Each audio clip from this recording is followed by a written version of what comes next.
Cell ఫోన్లు కానీ ల్యాప్టాప్లు కానీ ఏవైతే ఎలక్ట్రానిక్ ఇవన్నీ ఉన్నాయో దాని పట్ల పిల్లలు కూడా జాగ్రత్తగా ఉండాలి. ఈరోజు సైబర్ నేరగాళ్లు చాలామంది తయారయ్యారు. తయారైన తర్వాత మనం చూస్తే చాలా ఒకటి రెండు కాదు, ఏదో ఫ్రెండ్షిప్ చేసినట్టు చేయడం, మాయమాటలు చెప్పడం, మభ్య పెట్టడం, వాళ్ళ జీవితాలతో ఆడుకునే పరిస్థితికి వచ్చారు. స్నేహం అనే పేరు పెట్టి అక్కడి నుంచి వాళ్ళ జీవితాన్ని నాశనం చేసి అదే మరిగా అశ్లీలమైనటువంటి ఫోటోలు కూడా తీసి బ్లాక్మెయిల్ కూడా చేసే పరిస్థితికి వస్తున్నారు. అంటే సమాజంలో ఒక మంచి జరిగినప్పుడు దానికి ఇంకొక కోణంలో చెడు కూడా ఉంటుంది. ఒక పక్క టెక్నాలజీ అవసరం, నిన్న కూడా నేను మాట్లాడాను, అది మన జీవితాలకి పెద్ద ఎత్తున మనం ఏదైతే అనుకుంటామో అది సాధించడానికి ఉపయోగపడుతుంది. అదే సమయంలో ఇలాంటి టెక్నాలజీ ఉపయోగించుకొని అవసరమైతే మన పేరుతో ఉండే మన డబ్బులు కూడా మన బ్యాంకులో దోచేసుకునే పరిస్థితులు కూడా వస్తున్నారు. ఒక్క నేరం కాదు, ఒక పక్క మోసం కూడా చేసి ఇంట్లో మనల్ని మిస్లీడ్ చేసే పరిస్థితి కూడా వస్తారు.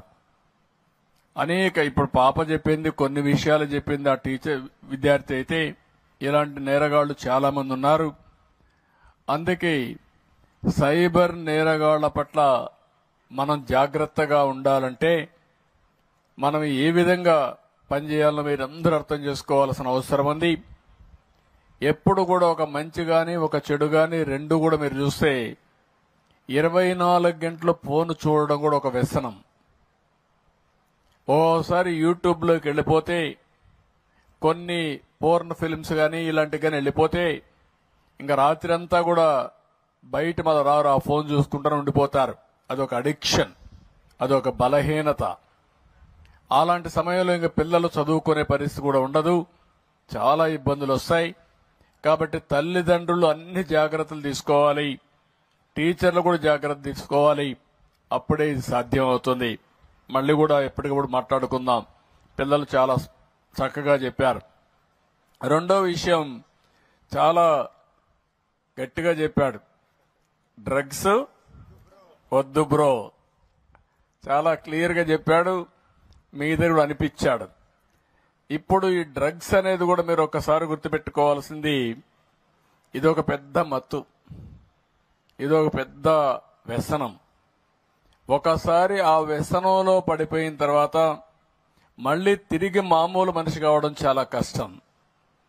అలాంటి వ్యక్తికి స్నేహితులు లేదు, తల్లి లేదు, తండ్రి లేదు, చెల్లెలు లేదు, తమ్ముడు లేదు, ఆప్యాయతలుండవు.